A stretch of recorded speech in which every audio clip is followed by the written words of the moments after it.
उनका शिष्य मोतीराम दर्जी था। उनका एक मित्र था हुकुम सिंह, वो बहुत बड़ा सेठ था।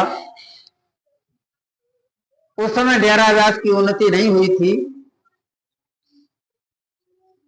बाबा जैन सिंह ने व्यास नदी के एक झोपड़ी डाल रखी थी। तो मोतीराम ने सोचा कि अगर हम सेठ को नाम दिलवा देंगे, इस सेठ से विशेष सेवा मिलेगी, हमारे आश्रम की उन्नति होगी। तो कहा स्वामी जी महाराज इसे आप नामदान दे दे। स्वामी जी महाराज ने कहा कि बेटा इसके बदले में चाहे 400 नामदान दिलवा दो, इसे नामदान मत दिलवा। क्या बात है गुरुजी, ऐसी क्या बात है, इसे नामदान देने से आप मना कर दें? 400 जीवों को नाम देना चाहते हैं, इसे नहीं देना चाहते, ऐसा क्या है? कहा कि बेटा इसे कर्म इतने निकृष्ट हैं, इसे 7 जन्म तक गर्म तवे पर जलाया जाए तभी इसके कर्म काटेंगे नहीं। इतने निकृष्ट कर्म है इसके। हाथ जोड़े खड़े हो गए मोतीराम गुरु महाराज। गुरु दरबार में भी अगर कर्म नहीं कटे जीव के, तो संसार में से कौन सा दरबार है जहां जीव के कर्म कटेंगे? मैंने आप ही से सुना है, दरबार में सच्चे सदगुरु के दुख दर्द मिटाए जाते हैं, दुनिया सिताए लोग यहाँ सीने से लगाए जाते। सदगुरु का ऐसा दरबार है जहां अपनाया जाता है जीव को, सारे दुख दर्द उसको मिटा दिए जाते हैं, और आप कहते हैं कि इसे नामदान दिलवा।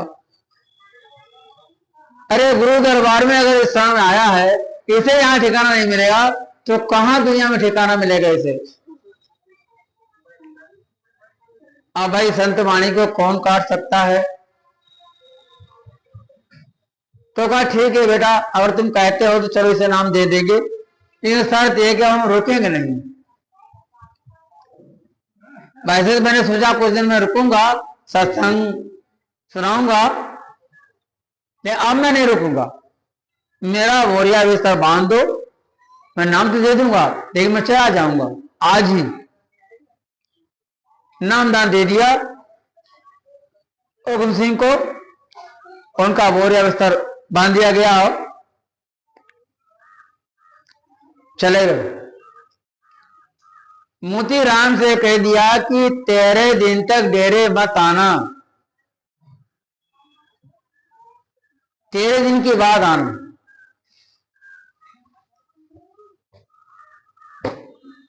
डेरे में पहुंचकर स्वामी जी महाराज 13 दिन तक बिल्कुल ताप में जलते रहे। उनका शरीर जलता रहा ताप से, कुछ खाया पिया नहीं। बीवी रुको उनकी सेवा में उस समय थी, उनका रो रो कर बुरा हाल था। बहुत कुछ कहते नहीं, महाराज जी मैं डॉक्टर को बुला दूं, दवाई ले आऊं, नहीं, कुछ नहीं करना।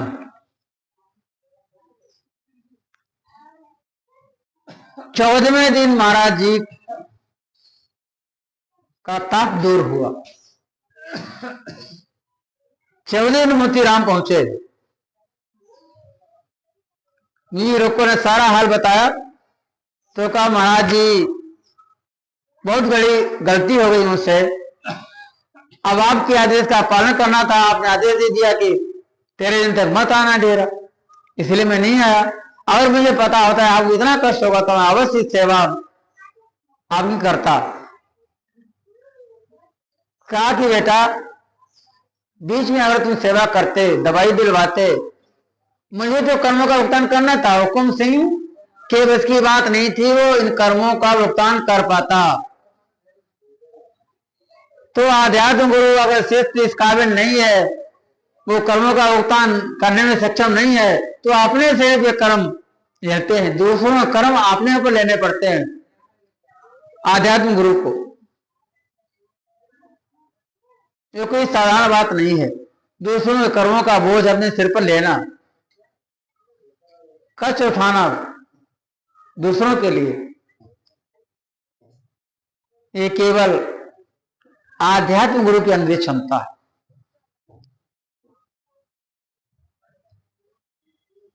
खोद खाद पृथ्वी से काटकूट बन रहा है, कटे पूजन साधु से और स्थान जाए। कितना जीवन खोदा जाता है, सब कुछ सहन करती है पृथ्वी। पेड़ों को कितना काटा जाता है, सब कुछ सहन करते हैं पेड़। कड़वे वचन चाहे जितने हों, सब कुछ जो परमात्मा साधु से मतलब परमात्मा का भक्ति करने वाला भक्त वो सहन करता, दूसरे से नहीं होगा। कड़वे वचन हमें सहन करने चाहिए। बाबा कबीरदास के पास इसलिए पहुंचा, बाबा रामायण में मैंने सुना है सभी संत यही कहते हैं भजन करो भजन करो। उमा कौन अपना सत जगत सब अपना नहीं मैं काम खेलेता मिटे जीवन केर कलेसा ऐसे ही बिना भजन खेलेता। कहा कि भजन करने के लिए सभी संतों ने जोर दिया है, ज्यादा ज्यादा भजन। तो भजन क्या है? कबीर साहब ने कहा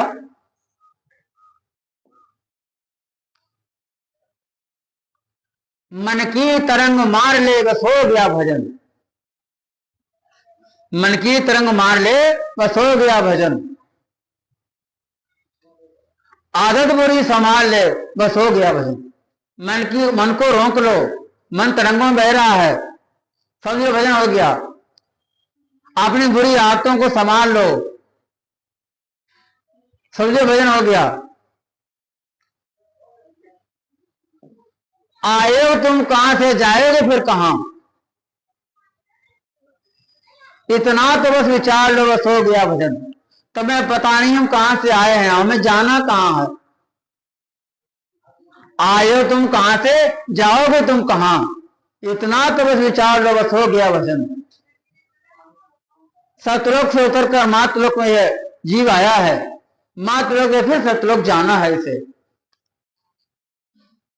अगर ये आप समझ लें ये देश मेरा नहीं, ये पराया देश है, आत्मा का ये देश नहीं है, आत्मा का नैयर है, मैका है, ससुरा है सतलोक।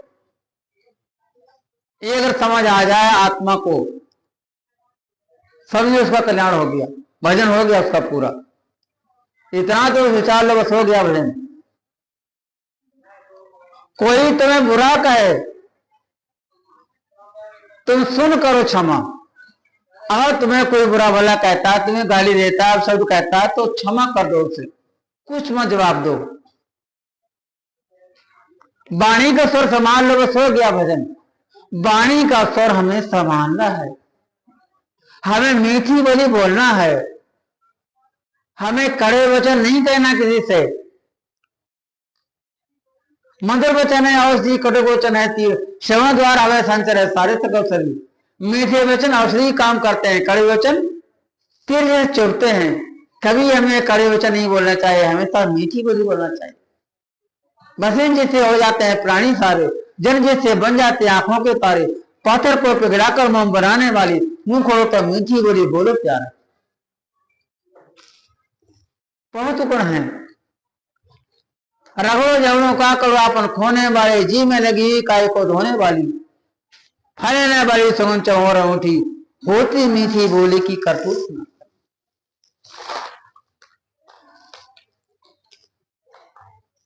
जी उगाने वाली, चाह बढ़ाने वाली, दिल के पीछे रे तालों की सच्ची ताली, होती मीठी बोली की करतूत न। मीठी बोली करतूत निराली हो। तुलसी मीठे वचन से सुख बुझे चौर, बसी का एक मंत्र है तय दे वचन कठोर। तुलसी जी कहते हैं मीठे वचन से पूरे संसार को आप बस नहीं कर सकते हैं। अरे भैया कौवा किसका दाना लेता, कोयल किसको दे देती है, केवल मीठे बोल सुनाकर बसें सबको कर लेती। ये वशीकरण मंत्र है, मीठी बोली बोलना। हम मीठी बोली बोलना सीखें। क्या कभी आपने विचार किया ये प्रसाद मीठा क्यों चढ़ाते हैं? हम देवी देवताओं को प्रसाद मीठा चढ़ाते हैं, क्यों? कड़वा क्यों नहीं चढ़ाते? चरपड़ा क्यों नहीं चढ़ाते? मीठे प्रसाद क्यों चढ़ाते हैं? इसलिए हम चढ़ाते हैं मीठा प्रसाद। परमात्मा का नाम बहुत ही मीठा है, और मीठा मीठा नाम हमें मिल जाए, हमारी बोली मीठी हो जाए, हम मीठी बोली बोलना सीखें, इसलिए मीठा प्रसाद चढ़ाते हैं।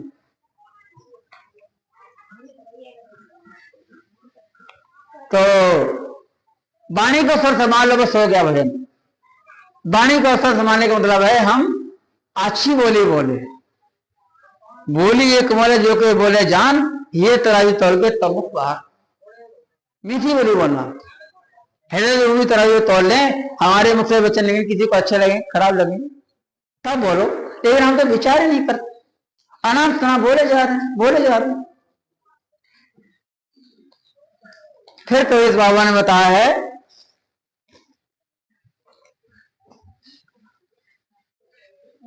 नेकी सभी के साथ में बन जाए तो करो, नेकी सभी के साथ में बन जाए तो करो, मुसर बदी का भार लो, बस हो गया। हमें सभी के साथ नेकी का व्यवहार करना है, अच्छा व्यवहार करना। हमारे साथ कोई चैन से व्यवहार करे, हमारे साथ कोई चैन से व्यवहार करे, हमें दूसरे के साथ अच्छे व्यवहार करना।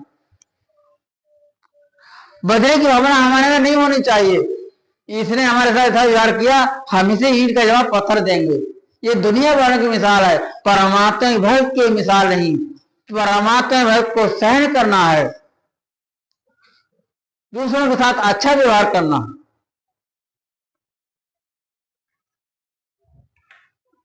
फिर कबीर बाबा ने कहा है,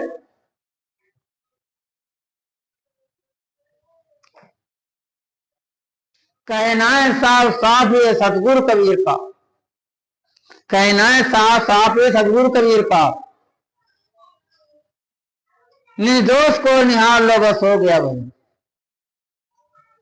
अपने दोषों को निहार लो, अपने दोषों को देख लो, बस वजन हो गया। लेकिन हम अपने दोषों को कहां देखते हैं? हम तो दूसरों के दोषों को देखते हैं, और ऐसी गलती हमारी नहीं। हमने गलती कर दी, क्या गलती कर दी? ब्रह्मा जी के पास गए, बोले हम बहुत दुखी हैं ब्रह्मा जी, हमारा दुख दूर कर दो। ब्रह्मा जी ने 2 थैली दे दी, मानव को ब्रह्मा जी ने 2 थैलियां दे दी। एक थैली में तुम्हारे अवगुण भरे हैं, एक थैली में दूसरे के अवगुण भरे हैं। तो कहा कि से तुम्हारे अवगुण, जिस थैली में तुम्हारे अवगुण भरे हैं उसे अपने गले में सामने लटकाओ, तुम्हें अपने अवगुण पता चलते रहेंगे, हमारे अंदर ये अवगुण है। धीरे धीरे तुम अपने अवगुणों को दूर करते रहोगे, और दूसरों के अवगुणों की थैली पीठ पीछे बांध लो, उन्हें देखो ही ना। जब पीठ पीछे थैली होगी दूसरों के अवगुणों की, हम देख ही नहीं पाएंगे दूसरों के दोष। लेकिन गलती हमने क्या की? दूसरों के दोषों वाली थैली हमने गले में बांध ली, सामने सामने गले में लटका ली। अपने अवगुणों वाली थैली उन्हें पीठ पीछे बांध ली, वो हमें दिखाई नहीं देते। दोष पराये देख कर चले असंत हसंत, अपने याद आवे जाको आज अंत। दूसरों को दोषों को देखकर हम बहुत प्रसन्न होते हैं, अपने दोषों का हमें पता ही नहीं, इसका आदि अंत कुछ है ही नहीं, कितने अवगुण हमारे अंदर भरे पड़े हैं, अपने दोषों को नहीं देखते। इसलिए कबीर साहब का हुक्म है, आदेश है, हम अपने दोषों को देखें, दूसरों के दोषों को ना देखें। दूसरों के सुधारने का ठेका हमने नहीं लिया है, दूसरों का सुधार करने वालों कोई और है। हमें अपना सुधार करना चाहिए, अपना अपना सुधार हम सभी कर लें, पूरी दुनिया सुधर जाए। हमें अधिकार है अपना सुधार करना, दूसरों का सुधार करने का हमें अधिकार नहीं। इसलिए अंत में यही प्रार्थना है, हाथ जोड़कर आज महाराज जी का जन्मदिन समारोह हम मना रहे हैं, तो आज हम वचनबद्ध हों कि हमने सच्चे मायने में गुरु को तन दिया, मन दिया, धन दिया, या केवल जबान से कह दिया। सच्चे मायने में सच्चे बात से अगर गुरु को आप तन मन धन तीनों अर्पण करेंगे तो निश्चित रूप से आपको सफलता मिलेगी। परमात्मा कहीं दूर नहीं हो तो आपके अंदर ही है, कहीं बाहर नहीं। लेकिन अगर आप दिखावे करते हैं, केवल जबान से आपने कह दिया हमने तन भी दिया, मन भी दिया, धन भी दिया, कुछ नहीं, तो कुछ नहीं मिलेगा। बाबा जयमेल सिंह ने, सावन सिंह जी ने चिट्ठी लिखी और जयमेल सिंह जी के लिए, मुझे 20 साल हो गए नामदान लिए हुए, मुझे कुछ ना दिखाई पड़ता है ना कुछ सुनाई पड़ता है, किसी तरह कोई अनुभव होता ही नहीं। बाबा जयमेल सिंह ने चिट्ठी लिखी कि बेटा अभी तो 20 साल हुए, चाहे 100 साल भजन सुगन कर लेना, कोई लाभ नहीं होने वाला। कब लाभ होगा? लाभ तब होगा तो तेरे अंदर गुरु दर्शन की चाह, लगन, विरह, तड़प, प्रेम, ये सारी चीजें तेरे हृदय में जब तक पैदा नहीं होंगी तब तक तो कुछ नहीं मिलेगा, भजन में कोई रस नहीं मिलेगा।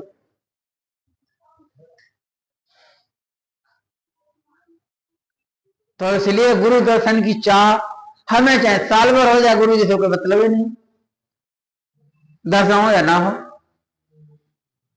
सत्संग तो कोई मतलब ही नहीं।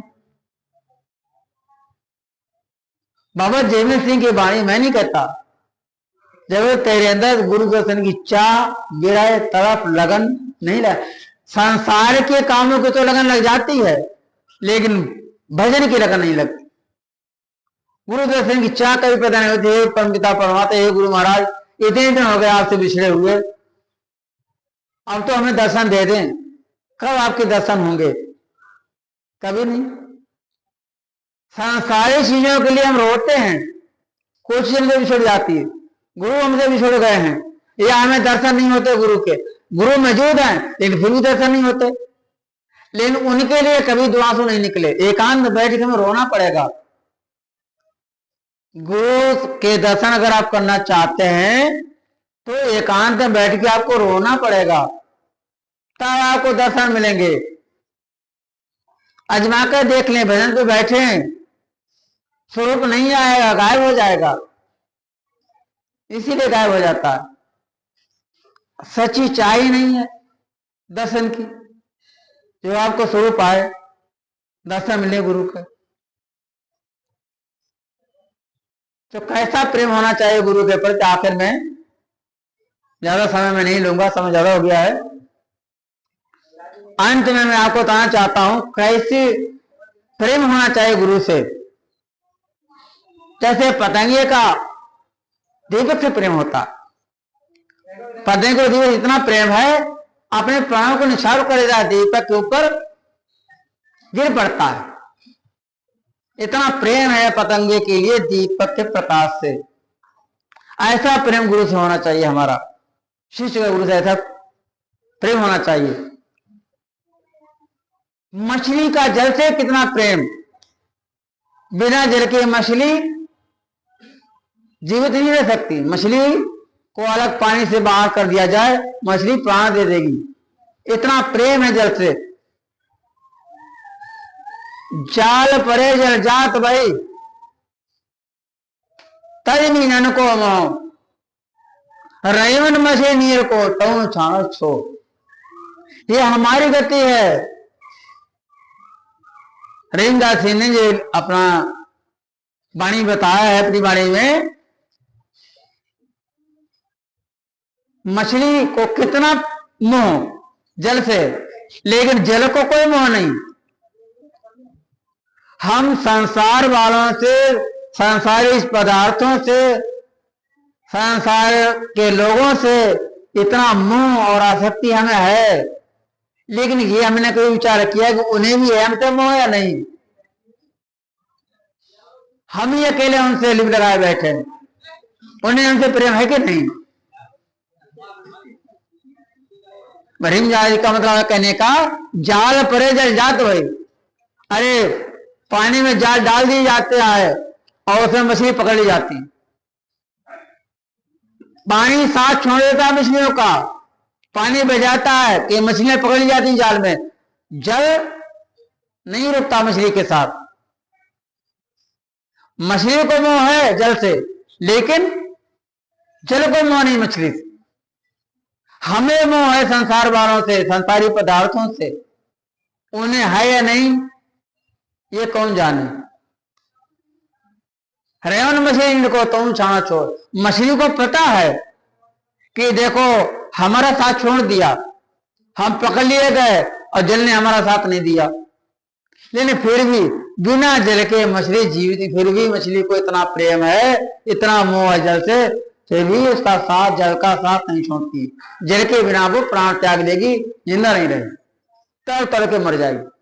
इतना प्रेम है मछली को जल से। ऐसा प्रेम हमारा होना चाहिए गुरु से। ऐसा मछली का जल से प्रेम है, ऐसा गुरु से, शिष्य को गुरु से प्रेम होना चाहिए। तीसरा उदाहरण संतों ने दिया है, जैसे चंदा से प्रेम चकोर का होता। चकोर को चंदा से इतना प्रेम, चंद्रमा से इतना प्रेम, जिधर चंद्रमा जाएगा उधर ही चकोर देखता रहे। गर्दन भरे टेढ़ी हो जाए, गर्दन भरे दुख नहीं लगे, लेकिन कोई परवाह नहीं, कहीं देखना नहीं है, चंद्रमा की तरफ देखना। ऐसी दृष्टि हमारी होनी चाहिए। गुरु पर दृष्टि रहनी चाहिए हमारी, दूसरी जगह दृष्टि नहीं आनी चाहिए। गुरु के स्वरूप पर हमारा ध्यान टिका रहना चाहिए। हमारे महाराज जी क्या कर देते, पतिव्रता स्त्री गुरुव्रता के एक ही मिसाल होती। पतिव्रता स्त्री की आंखों में पति गुरु के अलावा संसार का कोई रूप नहीं आता। उसे संसार में पति का रूप दिखाता और किसी का रूप दिखते नहीं, इसलिए पतिव्रता कहलाती। गुरुव्रता की आंखों में गुरु के रूप के अलावा और कोई रूप नहीं आता, इसलिए माया उसे नहीं दिखा सकती। बड़े बड़े तपस्वी, बड़े बड़े 80 से ज्यादा तपस्या जिन्होंने की, वो ऋषि मुनि डिग गए, माया ने उनको डिगा दिया, लेकिन संतों को नहीं डिगा पाया। इसलिए नहीं डिगा पाया कि उनमें गुरु स्वरूप पड़ा उनकी आंखों में, उन्हें माया का रूप दिखते नहीं। जब माया का रूप दिखते नहीं है उन्हें, तो माया क्या करेगी, माया कैसे प्रवेश कर पाएगी।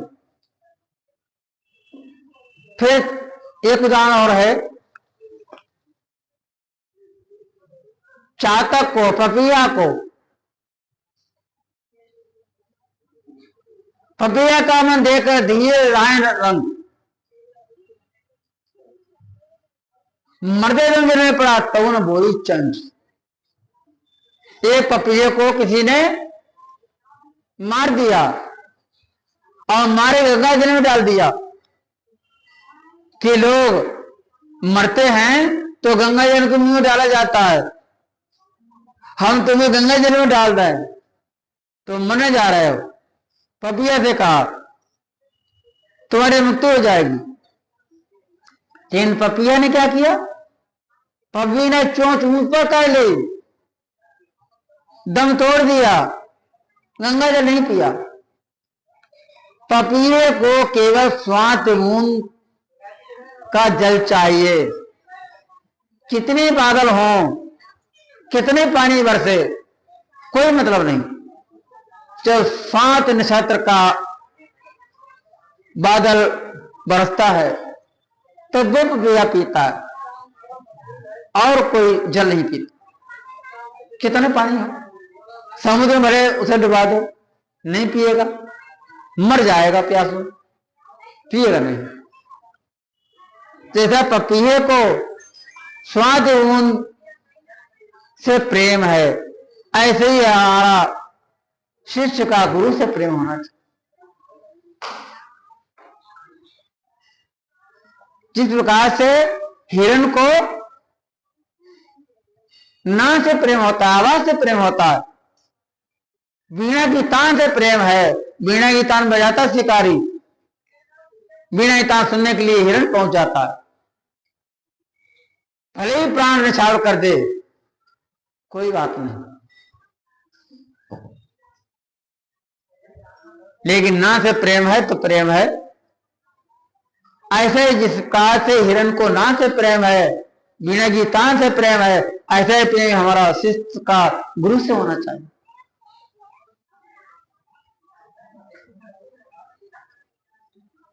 सोनी को मेवाड़ से प्रेम था, रोजाना मेवाड़ से मिलने जाया करती थी। लोगों ने परीक्षा लेने के लिए एक दिन नदी बाढ़ पर थी, वो घड़ा रखती थी, घड़े के सहारे तैर जाती थी। लोगों ने आजमाने के लिए इसका प्रेम सच्चा है झूठा, ये मेवाड़ सच्चा प्रेम करती है दिखावे का, कच्चा घड़ा रख दिया। अब जिस समय सोनी पहुंची उसने देखा कच्चा घड़ा, लेकिन फिर भी कच्चे घड़े के सहारे वो पानी में तैर गए, प्राणों को निछावर कर दिया प्रेम की वेदी पर। सोनी जानती थी मुझे बलिदान होना पड़ेगा, लेकिन प्रेम के खातिर अगर बलिदान में हो जाओ तो कोई बात। सच्चा प्रेम था सोनी को मेवाड़ से, अपने प्राणों को निछावर कर दिया प्रेम की वेदी पर। तो ऐसे प्रेम हमारा गुरु से होना चाहिए। इन्हीं शब्दों के साथ मैं आपने समझ चाहता हूं। बोले सार सत गुरुदेव दयाल की, संत समाज की, सब संतन की।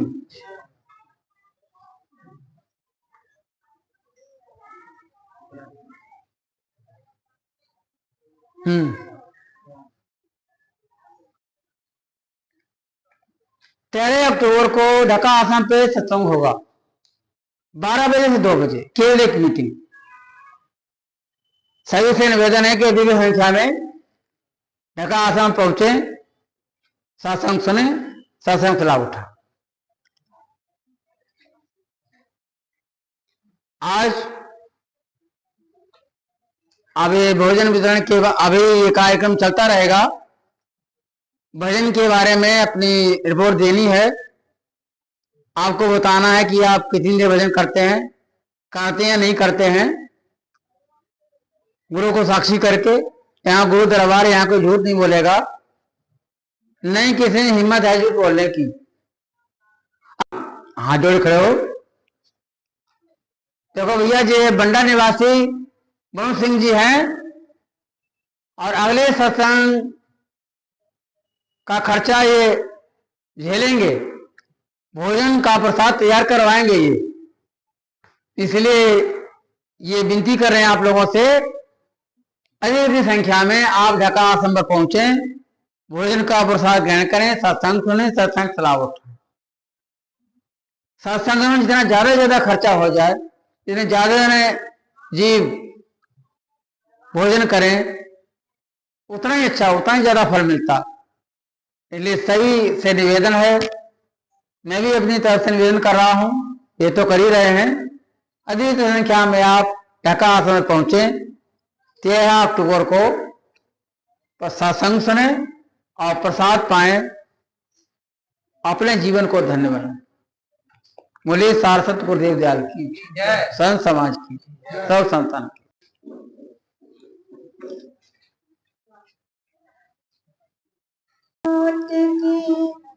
सहजादी आएगी, सहजादी आएगी, न सोना काम आएगा, न चांदी आएगी।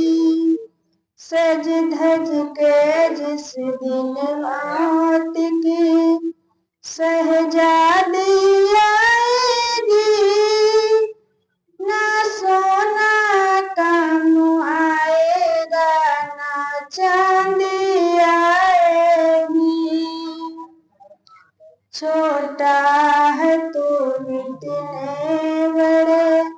अरमान है तेरे, अरमान है तेरे, मिट्टी का तू सोने के सब सामान है तेरे। छोटा है तू कितने बड़े, अरमान है तेरे, अरमान है तेरे, मिट्टी का तू सोने के सब सामान है तेरे। मिट्टी की काया मिट्टी में एक दिन समाएगी, ना सोना काम आएगा ना चांदी आएगी। मिट्टी की काया मिट्टी में एक दिन समाएगी, ना सोना काम आएगा ना चांदी आएगी। सज धज के जिस दिन मात की शहजादी आएगी, ना सोना काम आएगा ना चांदी आएगी। अच्छे किए करम जो तुमने पाया मानव तन, हो पाया मानव तन, फिर पाप में क्यों भटका ये तेरा पापी मन। अच्छे किए करम जो तुमने पाया मानव तन, हो पाया मानव तन, फिर पाप में क्यों भटका ये तेरा पापी मन। ये पाप की नैया तुझे जिस दिन डुबाएगी, ना सोना काम आएगा ना चांदी आएगी।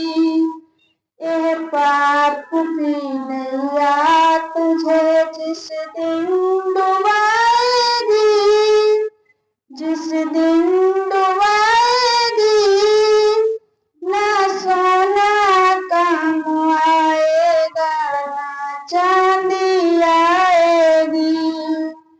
सज धज के जिस दिन मौत की शहजादी आएगी, शहजादी आएगी, ना सोना काम आएगा ना चांदी आएगी।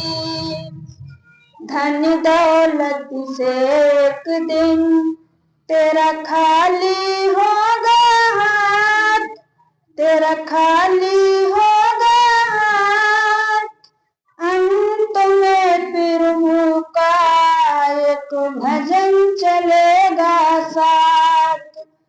धन दौलत से एक दिन तेरा खाली होगा हाथ, तेरा खाली होगा हाथ। अंत में प्रभु का एक भजन चलेगा साथ। प्रभु की वाणी जब तुमको याद